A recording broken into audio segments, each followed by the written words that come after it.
What's up, YouTube? This is Sly88Fry here. So, off to a brand new React video. It's been a few days. I'm glad I actually haven't been uploading every day. As I stated in my JonTron React last Thursday, I've made a lot of progress on my Sonic movie review, and I actually made a little more this morning as I had some time to do a little more work on it as I got up a little earlier, actually. That said, it's still going to take some time to complete the video, and for now, let's do a React video to the new Scott the Woz. Alright, Scott the Woz, here we go.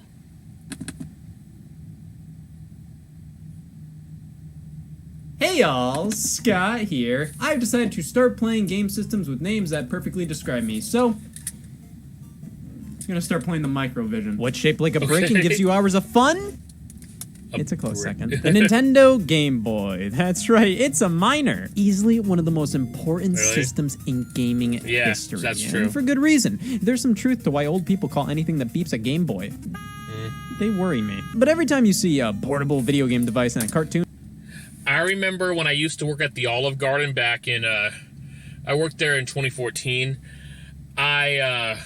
During a, lunch break or something, I was actually playing on my 2DS, and a coworker of mine, who's actually the same age as me, by the way, same age as me, I'm only older than him by a month, he called it a Game Boy. He said, "Oh, what are you doing with your Game Boy?" I'm like, this isn't a Game Boy. There hasn't been a Game Boy at the time. There hadn't been a Game Boy for 9 years, Game Boy Advance. And the original Game Boy back then hadn't been around, hadn't been on the market for 14 years. What are you talking about? It's a 2DS.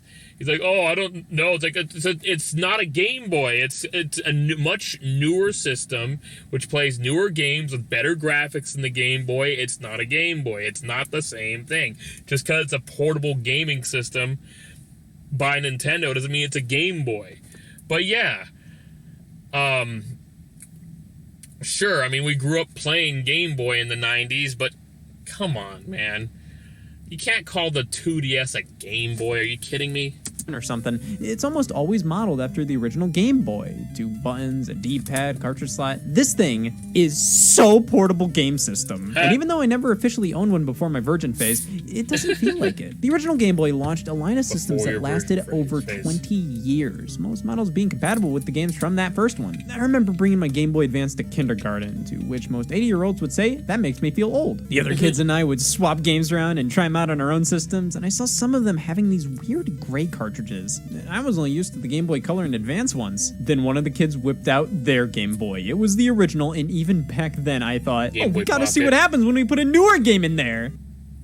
This is amazing!" No matter what era of Game Boy you grew up with, you still sort of feel that attachment towards the others. It's all Game Boy at the end of the day. Ever since, I've always had a huge interest in that first era of Game Boy. I loved my Game Boy Color and Advance games, but I wanted to see what it was like one generation earlier. And now that I waste my time, I can finally use the original Game Boy and see what it's like. It fucking stinks. The Game Boy was created in response to the booming success of Nintendo's home console, the Nintendo Entertainment System, and the limitations of their LCD games, the Game & Watch series. The NES gave you long-lasting experiences, each on their own cartridges, some of which were high-score-based games straight out of the arcade, but many were taking gaming to the next level. Rich stories, new worlds you want to explore, definitive endings, just like a divorce. The Game & Watch games were a line of handhelds that contained one game on each, using an LCD display like a calculator. These pretty much had to be arcade-style games, just so one you can last, try to win, like a divorce. Now, handheld game systems with cartridges weren't anything new, but they weren't anything good. Mostly dumb, simple, high-score-based games. A few of them were kind of fun, but most of these,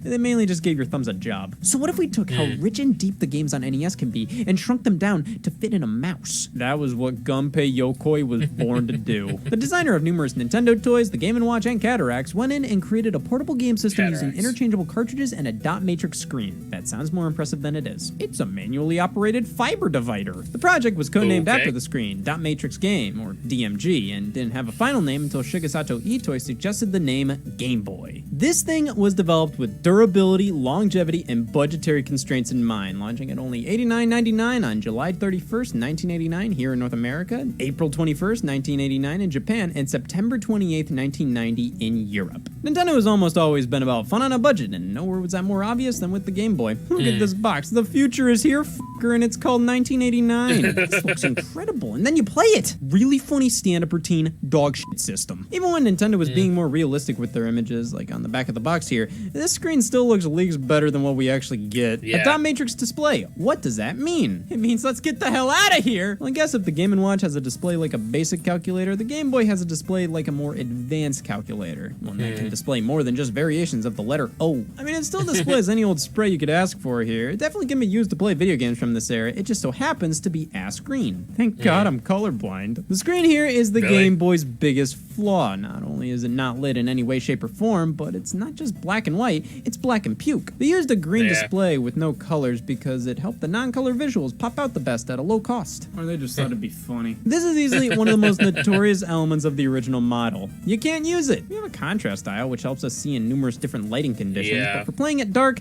have an open mouth. We got the volume slider, headphone jack, and speakers for stereo sound, an extension port for accessories, on and off switch, a port for an AC adapter, a battery compartment begging for 4 AA's, 8 A's for just one device, and a full suite of buttons, the exact same buttons you'll find on an NES controller. They were obviously cutting corners a lot, but Nintendo ensured you would get as close to a console experience as possible with this thing. Of course, other companies responded, and they responded big. Just bring the damn TV with you at this point. Competition towards the Game Boy quickly emerged. Systems by Atari and Sega had full-color displays that were, in fact, lit up. These systems were more powerful, and I think people bought them out of fear of being crushed. All signs pointed to these things wiping the floor with the Game Boy, and they did. But Nintendo had a few aces up their sleeve. The initial price point was significantly cheaper due to the Game Boy's cost efficiency. Not using a color display will do that to you. They're all about saving money. I'm sure Nintendo employees eat cereal with water. Due to using cheaper technology, the Game Boy was not only more portable than the competition, its battery life was actually tolerable. I can't remember the last time I put batteries in this thing. It's just been run off the same ones for years. It can withstand 15 hours of continuous play on 4 AA's. Sega's Game Gear and Atari's Lynx contributed to the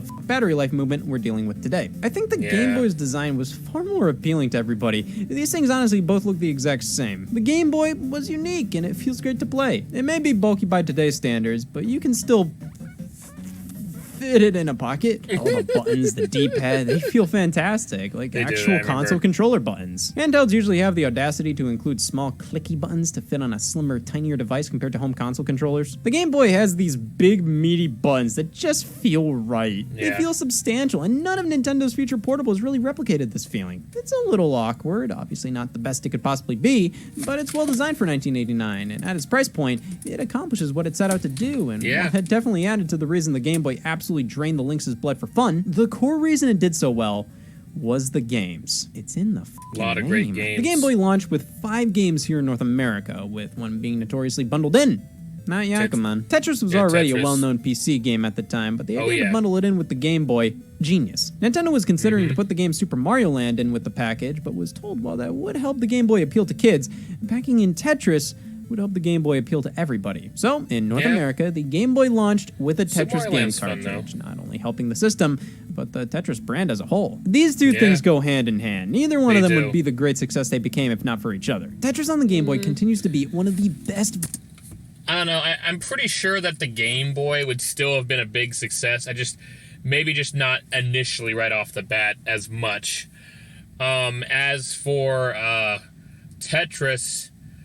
I think Tetris would still be big, I guess maybe not as big, but it'd still be up there, just because it is Tetris. I mean, it's like one of the most famous games of all time, and there's so many games inspired by it. Not necessarily rip-offs, because they do their own thing. Like, Bejeweled it's definitely inspired by it, but it's very different. Unlike Candy Crush, which is a rip-off of Bejeweled. Dr. Boss Movie Machine, or more accurately, Puyo Puyo, inspired by it. Nowadays, there's Puyo Puyo Tetris and Puyo Puyo Tetris 2, which are awesome. It's just a blast. Yeah, Dr. Mario is inspired by it, and so on. It's. I think it did help sell better, but I do think the Game Boy would still have been a pretty great success even without having Tetris automatically included. I remember as a child in the 90s, my mom bought me and both my older brothers our own Game Boys, and I forget what games they had go with theirs, but my mom got me Teenage Mutant Ninja Turtles 2, and so that was the first game I played on Game Boy, and that was so much fun. Being TMNT, beating the crap out of foot soldiers and the different bosses from the comics and show. I had a blast. I mean, it's not my number one favorite Game Boy game. My number one favorite Game Boy game is debatable. It's probably Super Mario Land 2, because it's surprisingly good for a Game Boy game. I liked Super Mario Land 3 Wario Land a lot, though, and my favorite Game Boy Color game was probably Wario Land 3. Not 2, 3. But anyway. Yeah, we didn't have Game Boys that came with Tetris included, but I eventually did play Tetris on the Game Boy. That was my first experience with it, and it's fun. It's just, it makes sense, you know. Bundling them together makes sense because it is a more appealing game to a broader audience, for sure. Versions of Tetris. I know what you may be saying. Scott, fucking Tetris is fucking Tetris. No, man, grass was way better back then. Hear me out. It's crazy, but not every version of Tetris gets things right. The controls feel off. The core Tetris gameplay is altered ever so slightly, but if you want the most pure and perfect version of Tetris, it's on the Game Boy. The iconic theme is here. It all controls well. It works perfectly within the Game Boy's limitations. Like, everything appears on screen just fine. It doesn't mess around with modes that are kind of cute, then you never play again. It knows what you want. You jump in, play Tetris, jump out. It's basic, but not to a fault. And that's what I like about this version. It's simple, but it's perfectly simple. Yeah. This helped the Game Boy tremendously.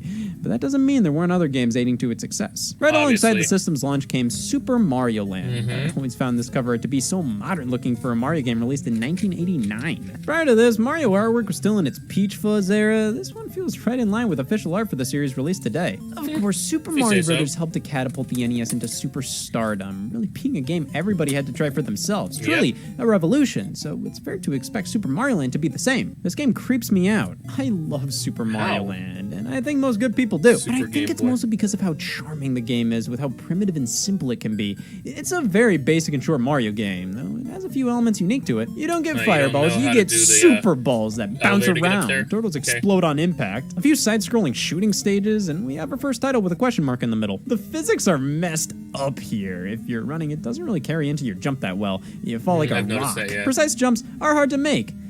But none of this really matters. Like I said, the game is just so damn charming. It's not difficult. It's super short. You can beat it in like 30 minutes, so it's like, why complain about it? Is being critical about Super Mario Land going to change the world? Why does it matter that it doesn't control perfectly? It met the requirements of being Super Mario Brothers on a portable system, and that was a big deal. It still feels like Mario, and you could take it wherever you wanted. Sure, the screen of the Game Boy gets really blurry when there's a lot of movement. It can be hard to see enemies coming at you when you're running, but it's still playable. It's charming as all hell, and I still love going back to it over and over again. The game is simple, yet still Mario. The problems with the game are more so fun little quirks rather than deal breakers due to how short and easy the game is. I adore this game. Critically, you could tear it apart, but I feel like most people can see right past the flaws and enjoy this game for what it was back in 1989. The other launch titles were more so just the bare minimum of what Nintendo thought a game console needed at the time. Baseball and tennis, pretty much the same as the baseball and tennis games for the NES. Stay away. Then there was Alleyway, just a basic breakout clone, still fun and charming though, which is the opinion I have for most of these old Game Boy games. Yes, looking at them with a modern lens, they're all bitch simple. Being portable games in the late 80s, I find them to be more interesting than many home console counterparts they had. Like, I would so much rather play baseball or tennis on Game Boy than NES, and that may be because Nintendo's re-released their NES games far more often than their Game Boy ones, but I find these more endearing. The NES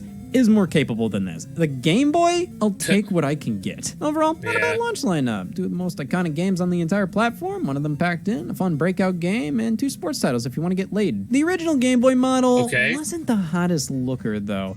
This thing looks like it would just taste awful. So eventually, 6 years later, Nintendo released a line of Game Boys under the slogan, "Play it loud." the deaf revolted. These were the exact same systems from '89, but now there were so many different color options. This was during Nintendo's rambunctious phase, trying to be cool for all the '90s kids. Yeah, stick it to the man, buy a yellow Game Boy. These are pretty nice additions to the lineup, but this was 6 years after the launch. The Game Boy lasted so long, and for a giant chunk of its lifespan, it was still just that old brick. The next year, in 1996, Nintendo finally released a revision titled the Game Boy Pocket, and the most tolerable handheld goes to this. It is a fraction of the size, comes in a variety of colors, only costs $69.99. The screen is bigger, clearer, doesn't get as blurry during motion sequences, doesn't look fucking disgusting, only uses 2 AAA batteries instead of 4 AA's. This is a huge improvement, though I do still think the original has more character. Just look at the fonts for the buttons. This looks like a PowerPoint presentation. Plus, I don't think it's as comfortable as the '89 model. I don't like it when my hands on the back touch. Keep these things away from each other. But the Pocket helped rejuvenate the Game Boy, giving it a much needed modern makeover. It was still incredibly affordable, and at this point had a treasure trove of games in its catalog. Plus, most of the problems with the original were made much better now. But one thing still needed fixed. 2 years later, in 1998, only in Japan, Nintendo released the final revision, the Game Boy Light. One of the biggest issues with the Game Boy line was the lack of any light on the screen. You just straight up couldn't see it without some kind of light source. The Game Boy Light, however, popped a backlight into the display, which you can turn on and off. Without the light,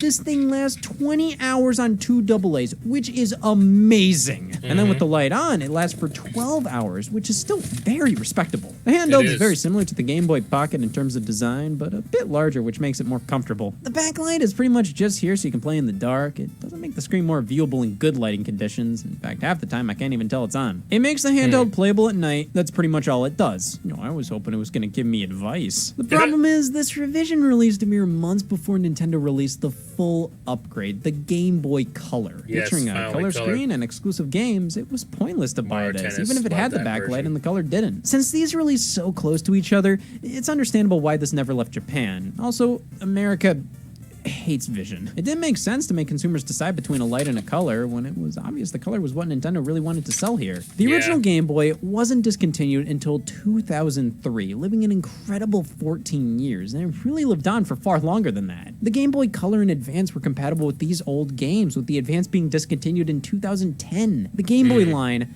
was so popular, with the original first 3 models selling 64 million plus units before the Color's release in '98. And all of that can be attributed to the great games released for this thing. Like Bach and Chase and Mortal Kombat 2. I have a soft spot for the Game Boy library, but even the best games are often gimped in some ways. Though every Game Boy game I've played, I can always appreciate them, far more than a lot of other games from this era. It is so charming to go back to when this was portable gaming. It's fun to see where concessions were made, and they aren't too egregious considering you're playing it on this. Okay, what were you expecting? These cartridges are adorable. They're like NES cartridges you can choke on more easily. And the NES is the best console compared to the Game Boy, as most of these titles feel like black and white NES games. The Game Boy definitely isn't as capable as the NES in many ways, so games sometimes don't run as smoothly as they do on there. But again, taking the era in which this was released into consideration, you're getting a fairly comparable experience on the go. The problem is, the Super Nintendo was right around the corner and was the primary system during the Game Boy's life. So while the Game Boy can do NES-style games quite well,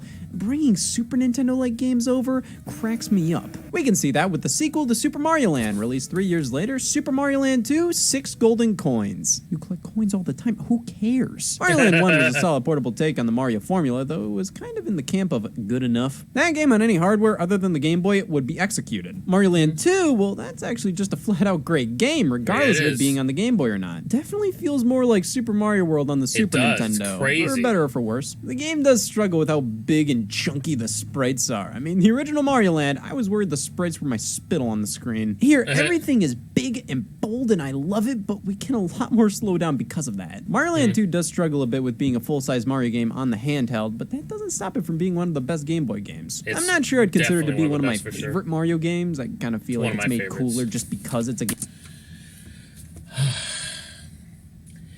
Alright, Super Mario Maker 2. There's like this, they added the Super Mario 3D World style. There's clearly room to add another style there. And I've been saying this since the beginning, it should be Super Mario Land 2. Super Mario Land 2 would be perfect. I mean, it's an amazing looking game for the Game Boy. I mean, look at how detailed Mario is on a Game Boy. Now, he's playing this on a Super Game Boy, I think, on the big screen. But that's how I primarily played my Game Boy games growing up. I already had a Super Nintendo, so got a Super Game Boy for the Super Nintendo, put the Game Boy games in the Super Game Boy, and played them that way primarily. There were some Game Boy games I played on the go a little more often, but for example, Wario Land 3 was Game Boy Color only, so I had to play that on the Game Boy Color back then. But you know, when the GameCube came out, there was the Game Boy Player, so I was able to play that on the big screen, which is awesome. But the thing is, this would be perfect. There's totally, you can clear, on Super Mario Maker 2, if you look at the different styles you can choose from, the ones that are in the first Super Mario Maker, Super Mario Brothers, Super Mario Brothers 3, Super Mario World, and New Super Mario Brothers U, it's perfect. It fits, those four fit in that square perfectly. But the second game, I mean, but the second section, which has Super Mario 3D World, there's clearly room for something else in there. Put Super Mario Land 2 in the game. It would be perfect to have Super Mario Land 2 as a play style. That's the missing link. That's the missing one they should put in there. Because there's so much cool stuff in there. And look, when you design a level in a Super Mario 3D World style on Super Mario Maker 2, there's all these things that are exclusive to it, and you have to change so much.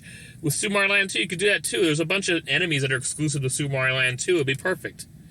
Well, anyways, sorry, I just couldn't help myself with that one, because it pisses me off they haven't tried this yet, and there's like this big, and all they added was Super Mario 3D World. Like, what the hell? Game Boy game. But it's a great title in its own right and deserves more recognition. It was the debut of Wario. I can't say that about myself. But they ended up taking him from this game and making him the whole focus of the third Mario Land. Mario really Land, awesome Super Mario Land 3. Too. Can't wait for Max Payne's Super Mario Land 4. I always forget there were 3 Mario Lands, but it's completely fair considering the third game is an inbred take on a third game. Super Mario Land 3 isn't a Mario Land game, much like how Super Mario World 2 isn't a Mario World game. They both take characters from the previous entries and give them their own spin-off series. And you just had to give them a Mario subtitle to really sell it to you.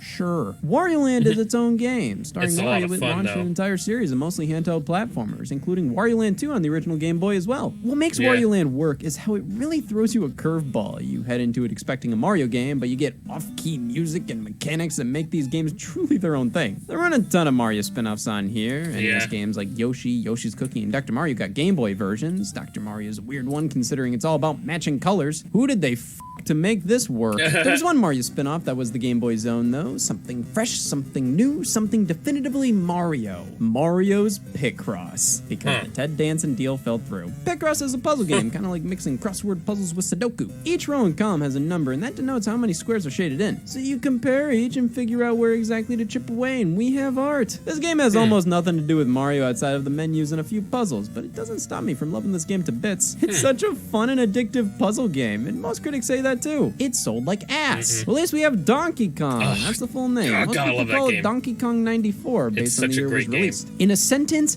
it's great. In a longer sentence, it's really great. I mean, this is a Game Boy game, a continuation of the arcade title. We all asked, what happens next? Another whole ass game! A puzzle platformer made specifically for the Game Boy. This isn't like Mario Land 2, where that's an amazing game that does sort of struggle with the limitations of the handheld. This was made with everything in mind. It is, in my opinion, the perfect Game Boy game.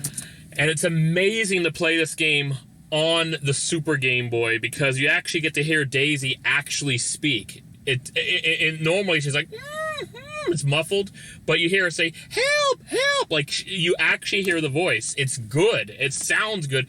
And plus the custom background for the game is an arcade cabinet with Mario and Donkey Kong on it. And it's really awesome. And they followed it up with a nightmare. The Donkey Kong Land series. 3 games, all meant to be supplemental titles to the 3 Donkey Kong countries on Super Nintendo. You have to admit, these are impressive on the system, and they are their own games. They take heavily from their home console counterparts, but these are unique level designs. It's just, my God, these don't work on this thing. The sprites are so detailed, which is impressive, but it makes the game nearly unintelligible. That's a problem with many Game Boy titles. They didn't take the screen's quality into consideration. I will say, it's not as bad as you think it'd be, but you just can't make out what's on here sometimes. Man, these are just the novelty to go back to today. Even back then, they were like, wow, it's Donkey Kong Country on the go. Now it's like, wow, they sold this. Donkey Kong 94 is definitely the one to go for. These are neat from a historical point of view, but just play the Super Nintendo games. Like, Jesus. Yeah, they're way better. That was the biggest issue with Game Boy games, when they tried to be far more than what they could be. Like, stop it, man. You're gonna hurt yourself. If the Game Boy released a few years earlier, we wouldn't have had this issue as much, but because it was thriving during the reign of the Super Nintendo, Nintendo wanted to put Super Nintendo quality games on here, so we got games that tried to stand toe-and-toe with what was on consoles at the time. Case in point, The Legend of Zelda Link's Awakening. This is a full-blown Legend of Zelda game. It's pretty much the same length as Link to the Past on Super Nintendo. Nothing's compromised. If anything, Link's Awakening takes the core of Link to the Past and makes it work on a Game Boy. It's pretty crazy. Playing on an actual Game Boy model, though, this is rough. I have no idea how anybody did this. I mean, at least with the Pocket,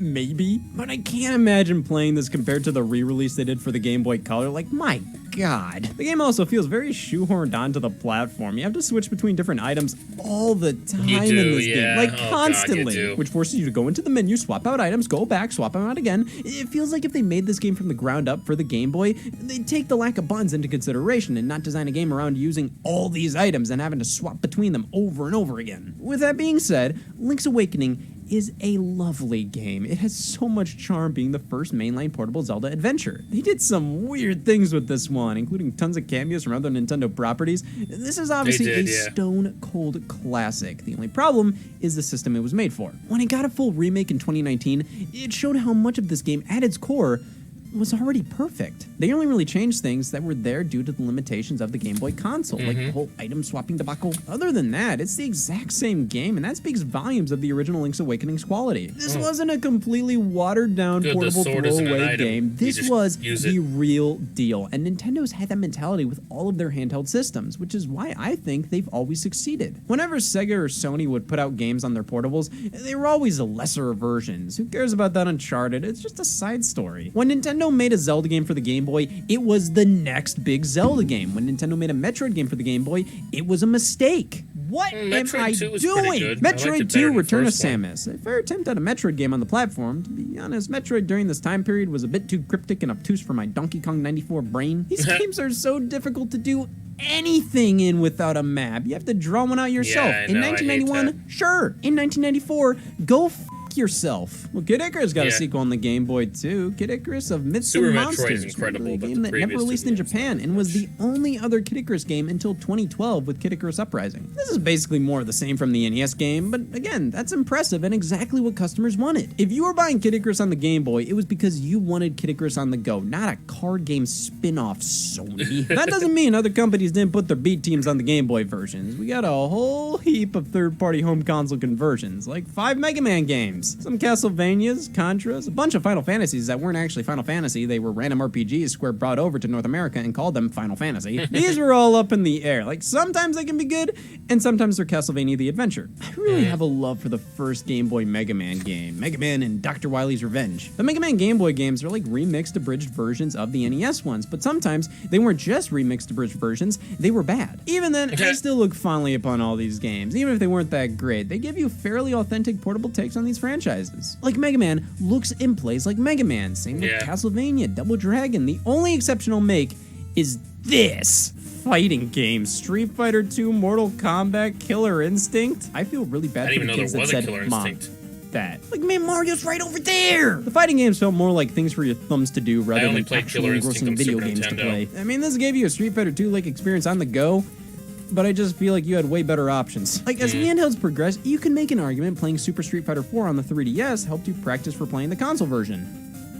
No, there's not much to these versions. They're the fighting games on the Game Boy. A worthy attempt, but they just aren't what the Game Boy's good at. Like, puzzle games were the Game Boy's jam. Not only do we have Tetris, but Tetris 2. This isn't Tetris. Tetris Blast! Who the f*** are you? Tetris Attack. I love you, but stop lying. Kicks is great here. One of my favorite arcade games. A Taito classic published by Nintendo on the Game Boy. The Game Boy can handle this.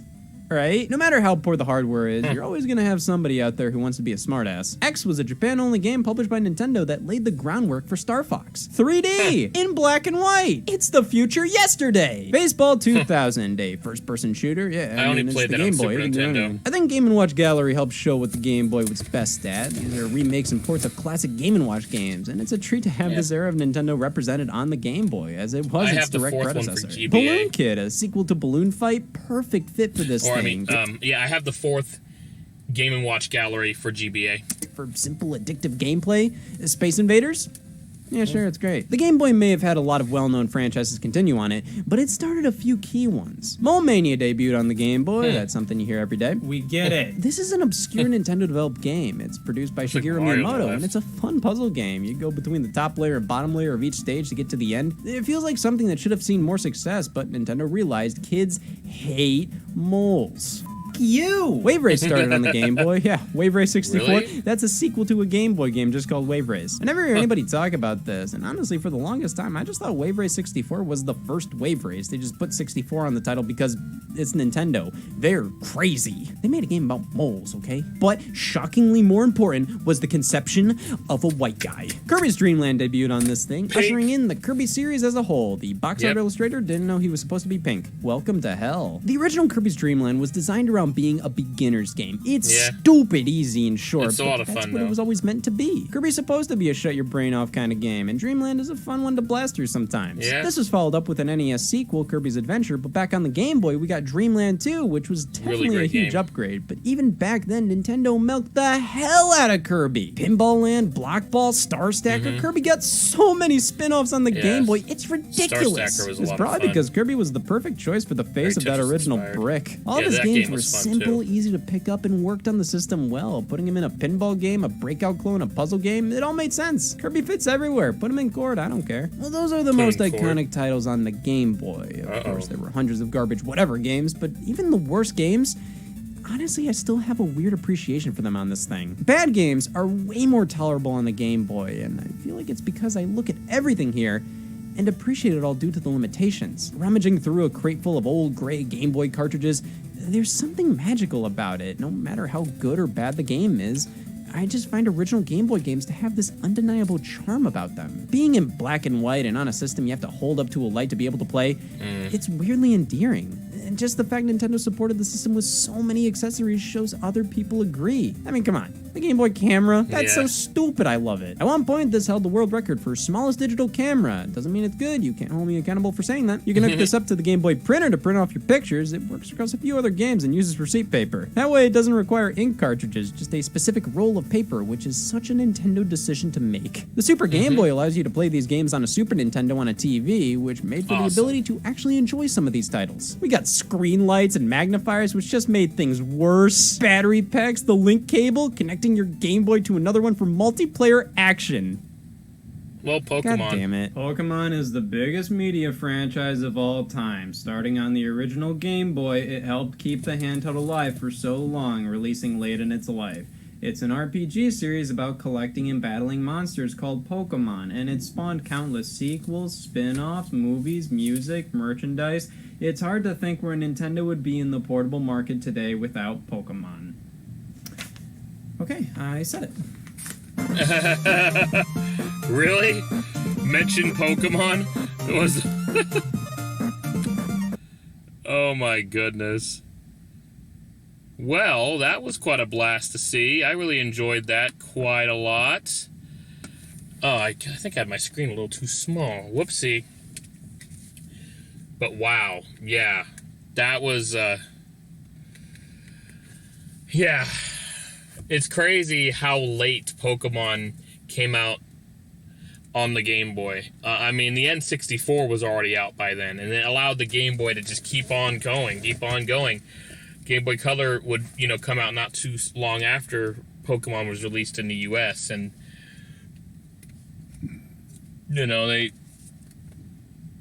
Pokemon is amazing. I mean, it's the second highest selling video game franchise, only behind Mario.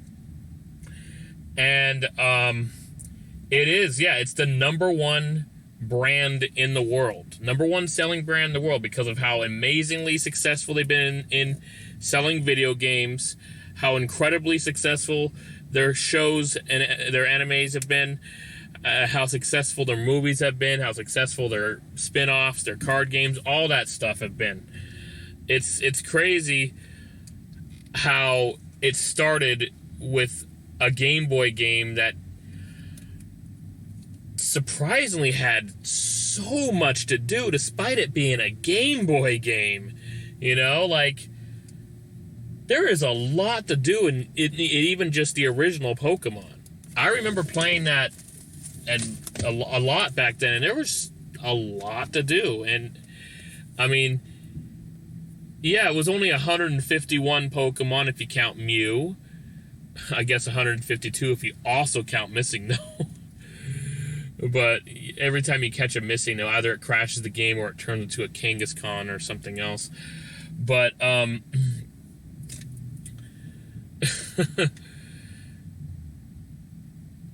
yeah, it's just nuts, you know, just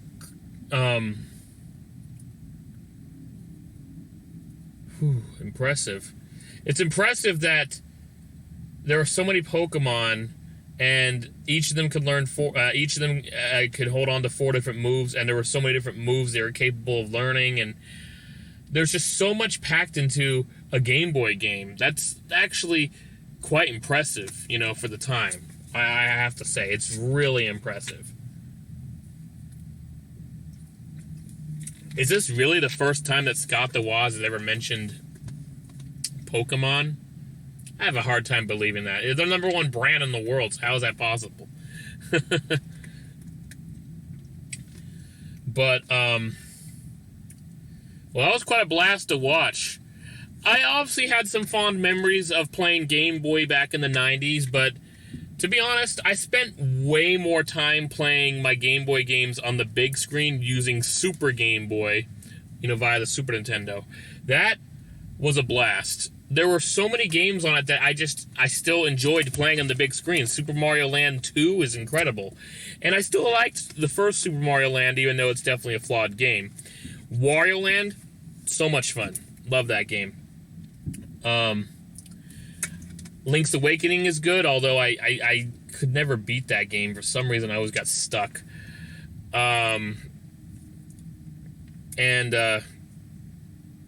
Yeah, there was just so much good on the Game Boy.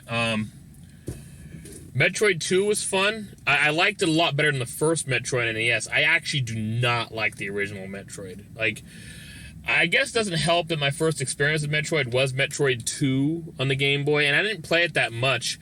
But my first, like, real experience as Metroid was Super Metroid on my Super Nintendo back then, and that game is absolutely incredible.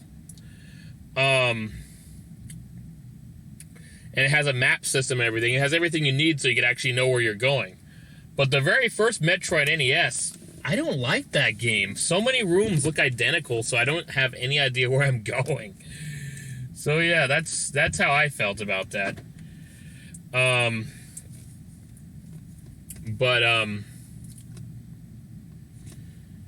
Yeah, I enjoyed playing. There were 2 different TMNT games I played on the Game Boy that I had a blast with as well. They were both so much fun. Super RC Pro-Am. That was a racing game I played on the Game Boy that was so much fun to play.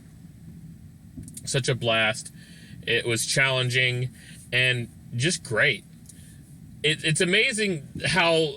I mean, yeah, a lot of games are compromised versions of Super Nintendo games or just portable versions of NES games. But some games, but when they design a game of its own, you know, it's great. Because Super Mario Land, it's not a portable version of Super Mario World. I mean, yes, it resembles Super Mario World, but it's its own thing. I mean, Super Mario Land 2, not Super Mario Land 1. Super Mario Land 1 is kind of like a portable version of Super Mario Brothers, but... you know, also its own thing with unique enemies you don't actually get to see it ever again. And unique bosses. I'd love to see a Mario game come back to Sarasa Land. That's the Super Mario Land is the only game that has Sarasa Land in it. Maybe actually have a new game where you play as Luigi rescuing Daisy in Sarasa Land instead of Mario rescuing Daisy in Sarasa Land. Because, yeah, most people probably think Daisy is just some character they added to complement Peach, but that's not the case at all. Daisy started as the damsel in distress on the first Super Mario Land for Game Boy. She wasn't just added to complement Princess Peach. It's just, ever since that game, Daisy was kind of forgotten until Mario Tennis came out for N64, and then since then she's been just a character that's used in sports spin-offs, Mario Kart games, and Mario Party games. That's it. And now Pauline is kind of seen that way too a little bit, because I'm sure people who aren't familiar with the really old Mario stuff don't realize that Pauline isn't like a new character from Super Mario Odyssey. She was the original damsel in distress in Donkey Kong. But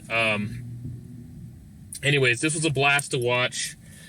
I'm gonna be honest though, I think I have more fond memories of playing the DS, which is kind of weird because I typically have more fond memories of the games I played growing up in the 90s, which is why I have so many fond memories of the Super Nintendo and the N64. On N64, I absolutely loved Perfect Dark, and I played both GoldenEye and Perfect Dark back then. Both were great games, but Perfect Dark was an improvement over GoldenEye in every way. Nostalgia goggles are what makes people see GoldenEye as better, and also probably because it's James Bond. And it came out first, before Perfect Dark. But, still, it's amazing how many great games came out for Game Boy, despite the limitations. That said, that will end this React video.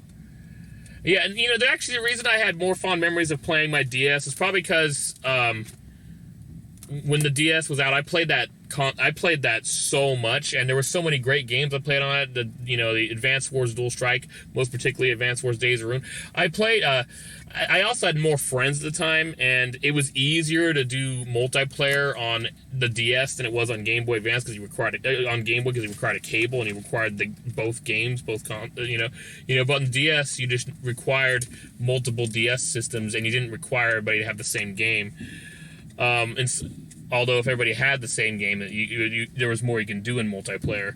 Of course, with Advance Wars, you actually don't require multiple systems because it's a turn-based strategy game. You could all play on the same system, just pass the DS around the room. Anyways, all right, that'll do it. That's the end of the video. Thank you so much for watching. Please like, comment, subscribe. Click that bell icon to add me notifications. And stay tuned for some more React videos. Stay tuned for my Sonic movie review. It's coming. It's coming. It's nearly there. I don't have too much editing. There's not too much editing I have left to do compared to before. I've really made some progress. I'm going to have my first draft probably uploaded in about a week, which is just me talking. But my final draft with all the edits and stuff to make it look like a pretty professionally done video will come not too long after.